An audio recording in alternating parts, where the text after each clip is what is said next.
हे दोस्तों, this is Mukesh. कभी कभी हम लोग अपने डे टू डे लाइफ में ऐसे सेंटेंसेस को बोलते हैं जहाँ पर हम लोग कहते हैं ऐसा लगता है कि तुम परेशान हो, ऐसा लगता है कि उसने शादी कर लिया, ऐसा लगता है कि वो बहुत ज़्यादा घमंडी है, ऐसा लगता है कि मम्मी पापा कहीं गए हैं, वो घर पर नहीं है, ऐसा लगता है कि वो किसी से फ़ोन पर बात कर रही थी। तो ऐसे सेंटेंसेस को इंग्लिश में बोलने के लिए किस स्ट्रक्चर का यूज़ किया जाता है, पहले जानते हैं। ऐसा लगता है कि इस फ्रेज के लिए हम लोग इंग्लिश में यूज करते हैं इट सीम्स दैट। अब देख लेते हैं इसके स्ट्रक्चर को। स्ट्रक्चर में सबसे पहले राइट करेंगे इट सीम्स दैट, उसके बाद कंप्लीट सेंटेंस ट्रांसलेट करेंगे। सेंटेंस जो भी होगा उसको इंग्लिश में ट्रांसलेट कर देना है आपको। इसको और भी बेटर तरीके से समझते हैं, उसके लिए लेते हैं कुछ एग्जांपल्स। तो आज का पहला सेंटेंस है, ऐसा लगता है कि तुम परेशान हो। इस सेंटेंस के लिए बोलेंगे it seems that you are worried. It seems that you are worried. यहाँ पर वरीड का कहने का मतलब है कि वो चिंतित लगता है, वो मतलब वो परेशान लगता है, तो वहाँ पर वरीड लगा देंगे, एनसीएस भी लगा सकते हैं।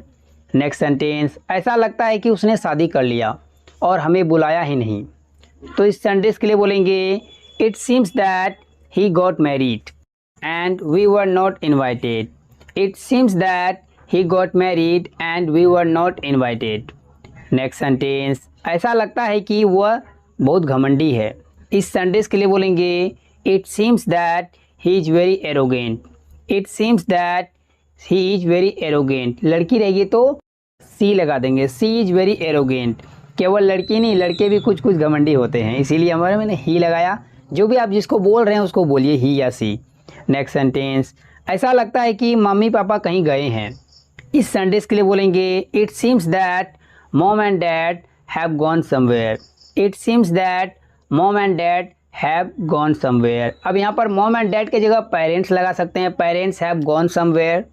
नेक्स्ट सेंटेंस, ऐसा लगता है कि वो किसी से बात कर रही है। इस सेंटेंस के लिए बोलेंगे it seems that she is talking to someone. It seems that she is talking to someone. Hey दोस्तों, दिस इज मुकेश।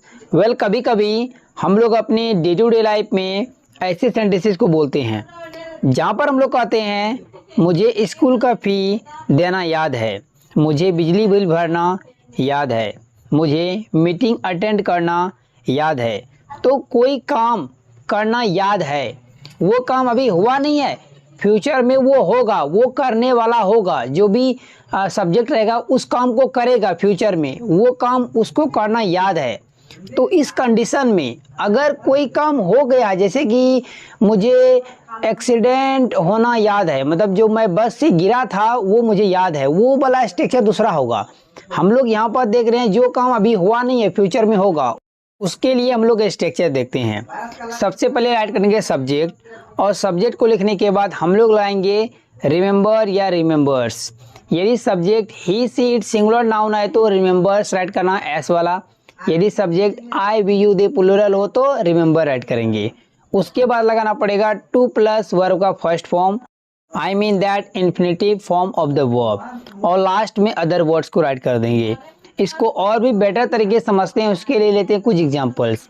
तो आज का पहला सेंटेंस है, मुझे स्कूल का फ़ी देना याद है। इस सेंटेंस के लिए बोलेंगे I remember to pay school fee. I remember to pay school fee. Next sentence, मुझे बिजली बिल भरना याद है या मुझे बिजली बिल देना याद है। तो इस सेंटेंस के लिए बोलेंगे I remember to pay electricity bill. I remember to pay electricity bill, या आप कह सकते हैं I remember to pay the bill of electricity, ऐसे भी कर सकते हैं। मुझे मीटिंग अटेंड करना याद है। इस सेंटेंस के लिए बोलेंगे I remember to attend the meeting. I remember to attend the meeting. Next sentence, क्या तुम्हें गैस सिलेंडर लाना याद है।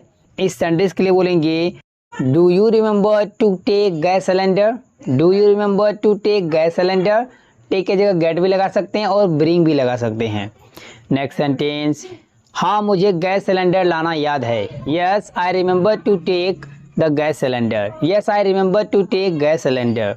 नेक्स्ट सेंटेंस, मुझे ट्रेन का टिकट बुक करना याद है। चलिए बनाते हैं, उसे ट्रेन का टिकट बुक करना याद है। सेंटेंस के लिए बोलेंगे he remembers to book the ticket of train. He remembers to book the ticket of train. ये दोस्तों, दिस इज मुकेश। कभी कभी हम लोग अपने डे टू डे लाइफ में ऐसे सेंटेंसेस को बोलते हैं जहाँ पर हम लोग कहते हैं आना है तो आओ, पढ़ना है तो पढ़ो, खेलना है तो खेलो, रोना है तो रो। तो ऐसे छोटे छोटे सेंटेंसेस को इंग्लिश में बनाने के लिए हम लोग किस स्ट्रक्चर का यूज करते हैं? Let me tell you. Structure में सबसे पहले राइट करेंगे वर्ब का फर्स्ट फॉर्म। अगर उसके बाद कुछ बोलना चाहते हैं तो अदर वर्ड्स राइट कर देंगे, नहीं तो उसके बाद लगाएंगे एक छोटा सा कमा लगाने के बाद हम लोग लगाएंगे इफ़ यू वांट टू। इसके लिए आप और एक स्ट्रक्चर का यूज कर सकते हैं। सबसे पहले लगाइए if you want to. If you want to को राइट करने के बाद वर्ब का फर्स्ट फॉर्म, उसके बाद लगाएंगे एक छोटा सा कमा, और कमा को राइट करने के बाद लगाएंगे यू कैन, क्योंकि ऐसे सेंटेंसेस हम लोग को सामने वाले से पूछते हैं। ठीक है, तो आइए देखते हैं इसके कुछ सेंटेंसेस। आना है तो आओ, कहने का मतलब है तुम्हें आना है तो आओ। इस सेंटेंस के लिए बोलेंगे come if you want to. Come if you want to, या नहीं तो if you want to come you can. If you want to come you can. Next sentence, किताब पढ़ना है तो पढ़ो। इस सेंटेंस के लिए बोलेंगे read book if you want to. Read book if you want to, या नहीं तो if you want to read book you can. Next sentence, खेलना है तो खेलो। इस सेंटेंस के लिए बोलेंगे if you want to play you can. If you want to play you can, या नहीं तो play if you want to. Next sentence, तुम्हें रोना है तो रो। इस सेंटेंस के लिए बोलेंगे if you want to cry you can. If you want to cry you can, या नहीं तो cry if you want to. So दोस्तों, इसी जुड़े मैं आपको एक सेंटेंस दे रहा हूँ, उसको ट्रांसलेट कीजिए, ऐड करिए कमेंट बॉक्स में। If you make any mistake then I will correct it. Guys, आपको वीडियो कैसी लगी? अच्छी लगी तो लाइक करिए, मेरे चैनल को सब्सक्राइब कर ले और बेल आइकॉन को हिट कर ले, ताकि मेरा रोज आने वाले वीडियो की नोटिफिकेशन बिल्कुल टाइम पर मिलती रहे। Thanks for watching friends.